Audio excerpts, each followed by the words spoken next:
नमस्कार. अॅग्रोवनच्या लक्षवेधी या सेगमेंटमध्ये आपल्या सर्वांचं स्वागत. आज शेतकरी संघटनेचे प्रणेते दिवंगत शरद जोशी यांची जयंती आहे आणि शेतकऱ्यांच्या प्रश्नावर लढणारे झुंजार नेते म्हणून त्यांची ओळख होती. तर आज आपल्यासोबत कवी इंद्रजित भालेराव आहेत, जे त्यांचे जवळचे सहकारी आहेत. तर त्यांच्याकडून आपण या निमित्तानं अधिक जाणून घेऊयात. नमस्कार सर. नमस्कार. नमस्कार सर, शरद जोशी यांच्यासोबत तुमची ओळख नेमकी कधी आणि कशी झाली होती? 1980 साली मी महाविद्यालयात असताना आम्ही शरद जोशींच्या चळवळीविषयी ऐकून होतो, त्यांची आंदोलनं पाहत होतो. वसमतच्या बहिर्जी स्मारक महाविद्यालयात असताना 1980 ते 1990 पर्यंत मी नुसतं ऐकून होतो आणि दुरून पाहून होतो. वृत्तपत्रातून, बातम्यांमधून आणि काही अधिवेशनांना मी एक प्रेक्षक म्हणून उपस्थित राहिलो होतो. पण 1990 साली परभणीला ज्ञानोपासक महाविद्यालयात प्राध्यापक झाल्यावर इथले शेतकरी संघटनेचे एक मोठे कार्यकर्ते अनंतराव उमरीकर यांनी आवर्जून मला शरद जोशींना भेट असं सांगितलं. शरद जोशींना सांगितलं की तुम्ही इंद्रजितांना भेटा. तर त्यांनी सांगितलं की मला कवी फिवू काय आवडत नाहीत, हो मला नको, कवींचा माझा अनुभव चांगला नाहीये.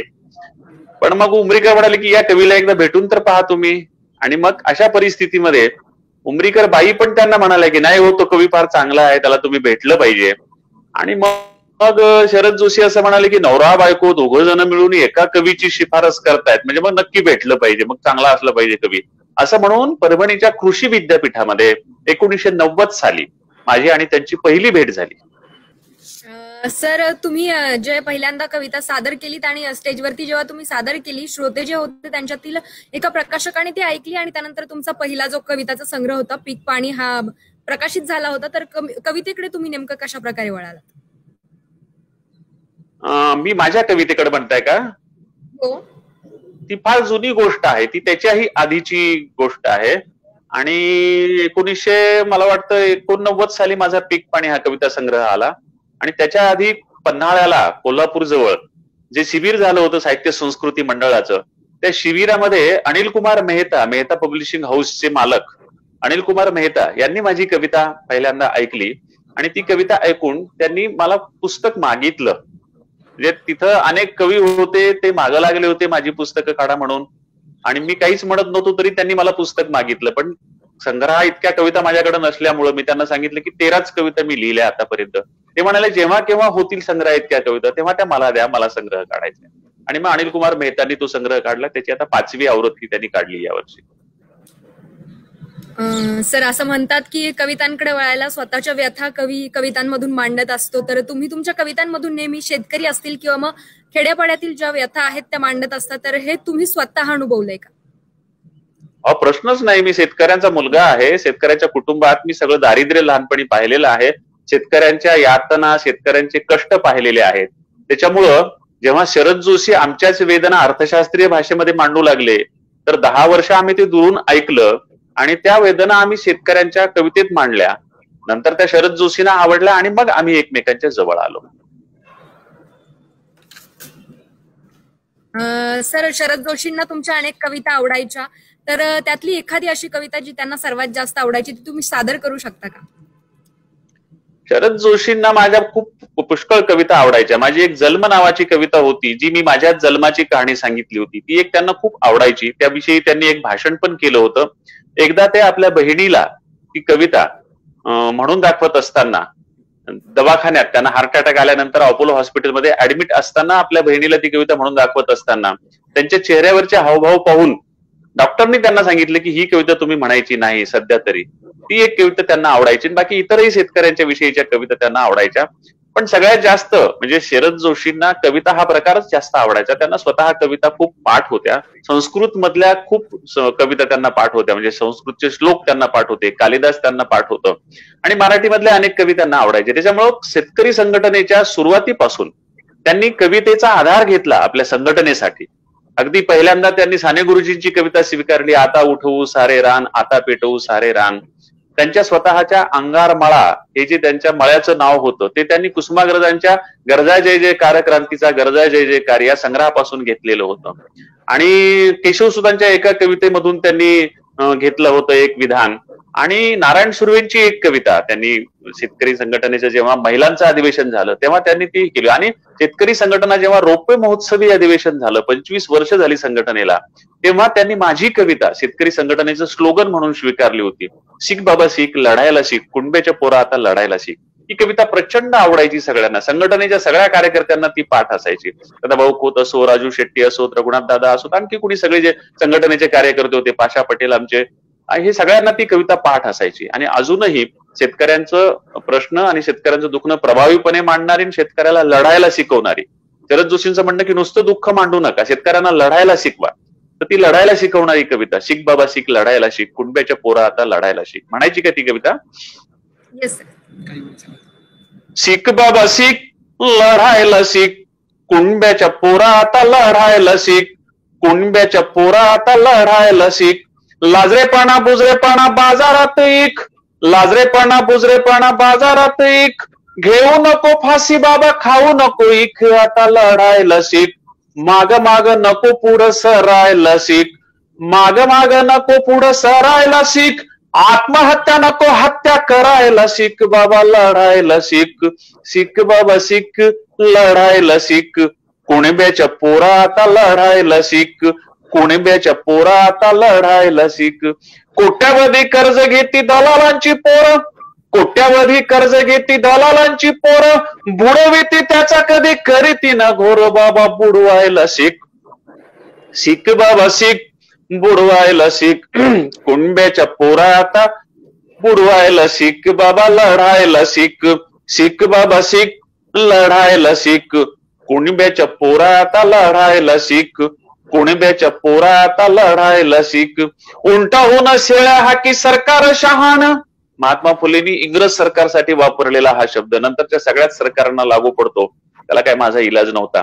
उंटाहून शेळ्या हाकी सरकार शहाण, उंटाहून शेळ्या हाकी सरकार शहाण, त्याच्यामुळे जीव तुझा पडला गहाण, बाबा पाडायला शिक. शिक बाबा शिक, पाडायला शिक, निवडून दिलं त्याला पाडायला शिक, बाबा लढायला शिक. शिक बाबा शिक, लढायला शिक, कुणब्याच्या पोरा आता लढायला शिक. जातील हे दिस आणि होईलही ठीक, जातील हे दिस आणि होईलही ठीक, उद्या तुझ्या शेतामध्ये उधाणेल पीक, बाबा जगायला शिक. शिक बाबा शिक, जगायला शिक, कुणब्याच्या पोरा आता जगायला शिक. मरू नको बाबा आता मारायला शिक, घेतलेली कर्ज बुडवायला शिक, निवडून दिलं त्याला पाडायला शिक. शिक बाबा शिक, लढायला शिक, कुणब्याच्या पोरा आता लढायला शिक, कुणब्याच्या पोरा आता लढायला शिक, कुणब्याच्या पोरा आता लढायला शिक. ही कविता पहिल्यांदा मी मिरजेला म्हटली तेव्हा 7 लाख शेतकरी उपस्थित होते आणि त्यांच्या टाळ्यांच्या तालात पहिल्यांदा ही कविता मी म्हटलेली होती. आणि तिथून जी ही कविता उचलली संघटनेनं, महाराष्ट्रात गावोगाव डिवायडरवर, भिंतीवर, सगळीकडं पोस्टरवर आणि त्यांच्या स्लोगनवर सुद्धा ही कविता शेतकरी संघटनेनं स्वीकारली होती. सर खूप छान होती ही कविता, शेतकऱ्यांना बळ देणारी होती नक्कीच. सर पुढचा प्रश्न मी असा विचारेल की शरद जोशी जे त्यांनी अनेक पुस्तकं लिहिली आहेत, तर त्याबद्दल तुम्हाला काय वाटतं? साहेबांची पुस्तकं खूप वैचारिक पुस्तक आहेत. एक जर त्यांचं अंगारमाळा नावाचं पुस्तक सोडलं, त्यांच्या आठवणी सांगणारं, तर सगळी वैचारिक पुस्तकं आहेत. आणि ती शेतकरी संघटनेत एकेकाळी प्रचंड लोकप्रिय होती.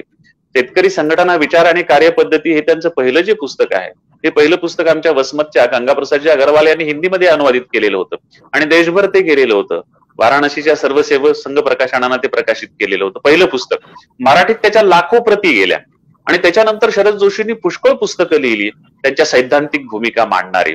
शरद जोशींचं वाचन अफाट होतं. देशभरामधल्या आणि जगभरातल्या अनेक साहित्य कृती ते वाचायचे. इंग्रजी त्यांचं उत्तम होतं, त्यांना फ्रेंच भाषा पण येत असे, संस्कृत उत्तम होतं, मराठी वाचन असायचं. मराठीतलं महत्वाचं वाचन, सगळी पुस्तकं आलेली ते आवर्जून वाचायचे. आणि इंग्रजीमध्ये सुद्धा त्यांनी उत्तम लिहिलेलं आहे. इंग्रजीत त्यांची काही पुस्तकं प्रकाशित झालेली आहेत. किंबहुना त्यांचा विचार मराठीत राहू नये म्हणून अनेकांनी आग्रह करून त्यांना इंग्रजीमध्ये लिहायला लावलं.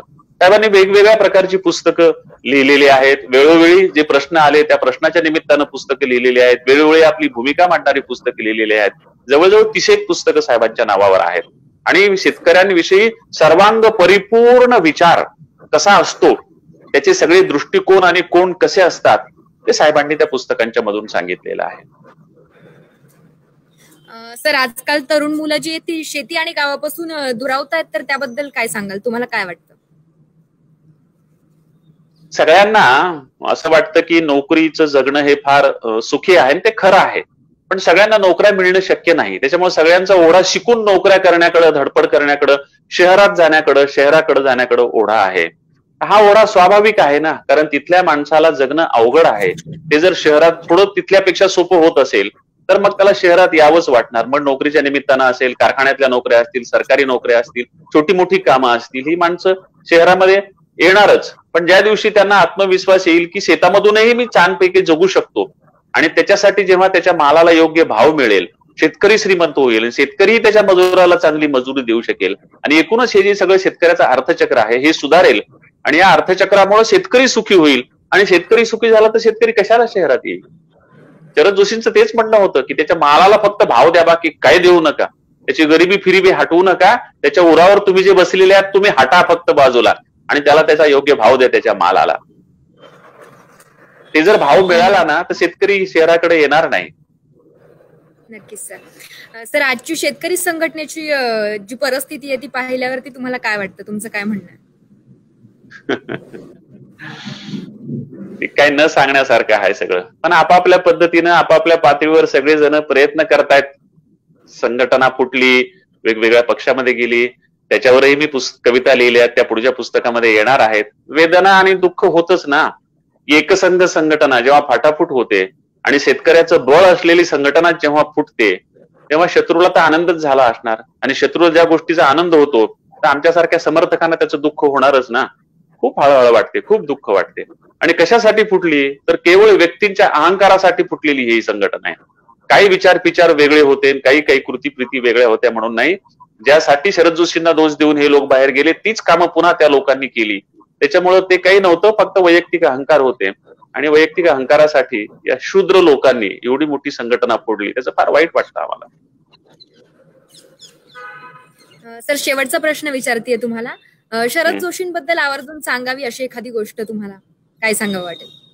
पुष्कळ आठवणी आहेत. हो, साहेब माझ्यावर खूप प्रेम करायचे. परभणीला शरद जोशी एकदा इथल्या शेतकरी संघटनेच्या नेत्यांवर आणि कार्यकर्त्यांवर ते रागवले आणि ते म्हणले मी आता आयुष्यात पुन्हा कधी परभणीला येणार नाही. इथले नेते फार नाराज झाले, इथले कार्यकर्ते फार नाराज झाले, पण शरद जोशीला तर परभणीला आणायचंय. मग आता काय निमित्त करायचं? तर सगळ्यांच्या डोक्यात आलं की इंद्रजितचं नाव सांगितलं तर शरद जोशी परभणीला येतील.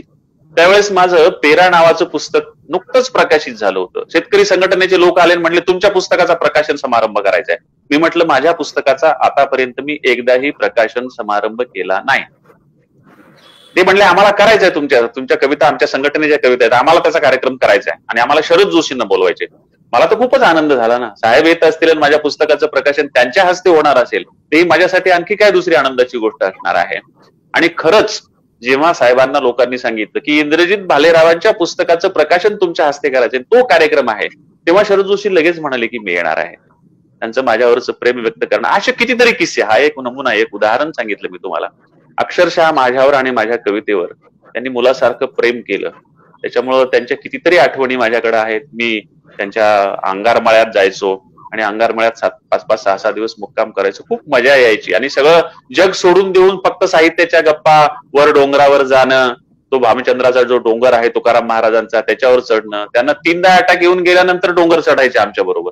आम्ही त्यांना खाली चढताना म्हणायचो की साहेब चढू नका, तुम्हाला अटॅक आलाय, चढू नका, अटॅक आलाय. आणि चढायला सुरुवात झाल्यावर आम्ही थकायचो, दमायचो, बसायचो. ते म्हणायचे काय झालं, चला ना, काय झालं, चला ना, आणि ते पुढे चालत राहायचे.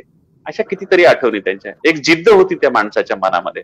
कुठं त्यांनी शेतकऱ्याला प्रश्न नेऊन ठेवला आंतरराष्ट्रीय पातळीवर. जो एकदा महात्मा फुल्यांनी नेला होता तो त्याच्यानंतर प्रत्यक्ष शरद जोशींनीच एवढ्या मोठ्या पातळीवर त्यांना हाताळता आला हा प्रश्न. एकंदरीतच शरद जोशी यांच्या खूप साऱ्या आठवणी आहेत सर तुमच्यासोबत आणि शेतकरी चळवळीत त्यांचं खूप मोठं योगदान आहे. शेतकऱ्यांना न्याय मिळवून देण्यासाठी शेतकऱ्यांना त्यांनी नेहमीच आयुष्यभर प्रयत्न केला. धन्यवाद सर आपण दिलेल्या माहितीसाठी. नमस्कार. या निमित्तानं साहेबांचं स्मरण करण्याची संधी आपण दिली त्याबद्दल मीही अॅग्रोवनचा आपला आभारी आहे. नमस्कार, धन्यवाद.